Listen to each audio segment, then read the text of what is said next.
लेकिन जिन नेताओं ने वादे किए थे वो यूपी के भी हैं, देश के नेता हैं। बीजेपी के पास अगर कोई दूसरा दूल्हा हो तो बता दें।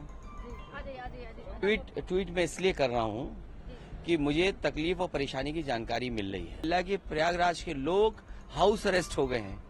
अगर 10,000 करोड़ से ऊपर पैसा खर्च हुआ है और दिल्ली की सरकार ने भी मदद की है तो ये व्यवस्थाएं क्यों नहीं बना पा रहे हैं, लोगों को सुविधा क्यों नहीं दे पा रहे हैं। मुझे जानकारी नहीं क्योंकि मैं हवाई जहाज में हूँ। अभी तय हो गया क्या? कौन बन रहे हैं दिल्ली में? जो सरकार कौन बन रहा है मुख्यमंत्री ये बताइए पहले, अगर तय हो गया हो तो। तय नहीं हुआ है सर, अभी मंथन। देखिए दिल्ली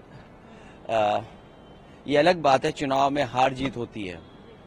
आज अरविंद केजरीवाल नहीं बना पा रहे हैं सरकार। बीजेपी की लिए चुनौती ये भी होगी कि जो वादे दिल्ली में उन्होंने किए हैं वो वादे यूपी में भी होंगे कि नहीं होंगे।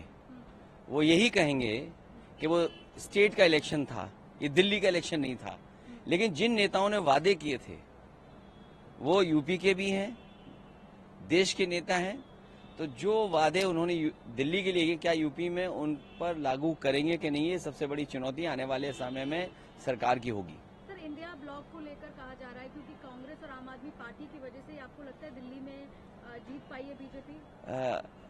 देखिए हर चुनाव के बाद समीक्षा अपने ढंग से अपने तरीके से सब करते हैं। चुनाव से पहले कि ये समीक्षा अगर होती तो आज बीजेपी की सरकार नहीं होती। जी, बिना दूल्हे की बारात भी इंडिया ब्लॉक को बीजेपी कह रही है। बीजेपी के पास अगर कोई दूसरा दूल्हा हो तो बता दें। जी, अगर उनके पास कोई दूसरा दूल्हा हो तो बताएं। जी, इसके साथ बारामूला के सांसद को भी सर पेरोल दिया गया है न्यायालय की तरफ से, क्या कहेंगे सर? नहीं उस पर कुछ नहीं कहेंगे। यूपी का पूछा नहीं, कुंभ में सब परेशान। ट्वीट मैं इसलिए कर रहा हूं कि मुझे तकलीफ और परेशानी की जानकारी मिल रही है।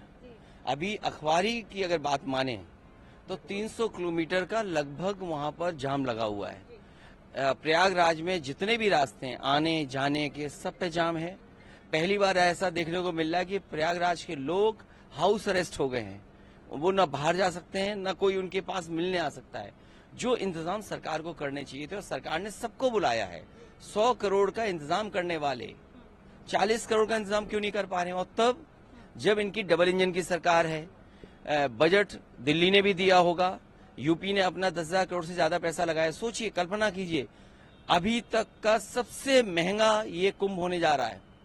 अभी तक किसी ने भी इतना पैसा नहीं खर्च किया होगा जितना इस कुंभ में खर्च हो रहा है। अगर 10,000 करोड़ से ऊपर पैसा खर्च हुआ है और दिल्ली की सरकार ने भी मदद की है तो ये व्यवस्थाएं क्यों नहीं बना पा रहे हैं, लोगों को सुविधा क्यों नहीं दे पा रहे हैं।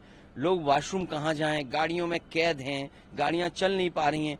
अब दो मुख्यमंत्री ट्रैफिक का इंतजाम कैसे करें, मैनेजमेंट के लिए उतर पड़े हैं। यूपी के मुख्यमंत्री तो पहले से ही इंतजाम में निकल पड़े। सुनने में आ रहा है कि मध्य प्रदेश के भी मुख्यमंत्री निकल पड़े हैं। और फिर वहां पर फौज का किला है, अकबर का किला है, जो बिल्कुल संगम नोज के पास है। अगर सरकार ने उसको क्यों नहीं लिया? वहां पर बड़े पैमाने पे लोगों को सुविधा मिल सकती थी। वहीं पर बट वृक्ष है, वहीं से सरस्वती नदी निकलती है। तो कम से कम फौज से ये सहयोग ले लेते। जब सरकार के हाथ में इंतजाम नहीं था तो फौज को साथ लेकर के और कम से कम किले को भी इस्तेमाल में लाते, जिससे कुंभ में आने वालों को असुविधा नहीं होती। ठीक है सर, पंजाब में आपको लगता है कि बीजेपी, खबरें चल रही है पंजाब में भी सरकार बना सकती है बीजेपी? कौन? बीजेपी? बीजेपी कुछ भी कर सकती है। बीजेपी किसी भी विधायक को खरीद सकती है। बीजेपी किसी भी चैनल को खरीद सकती है। बीजेपी किसी भी अखबार को खरीद सकती है। बीजेपी किसी भी नेता को जेल भेज सकती है। बीजेपी किसी को भी बदनाम कर सकती है। लेकिन बीजेपी अपने को नहीं देख रही है कि जनता उसे देख रही है। सरकार बना सकते हो लेकिन जनता देख रही है। इस बार तो बच गए, जनता अगली बार इनको सबक सिखाएगी। धन्यवाद।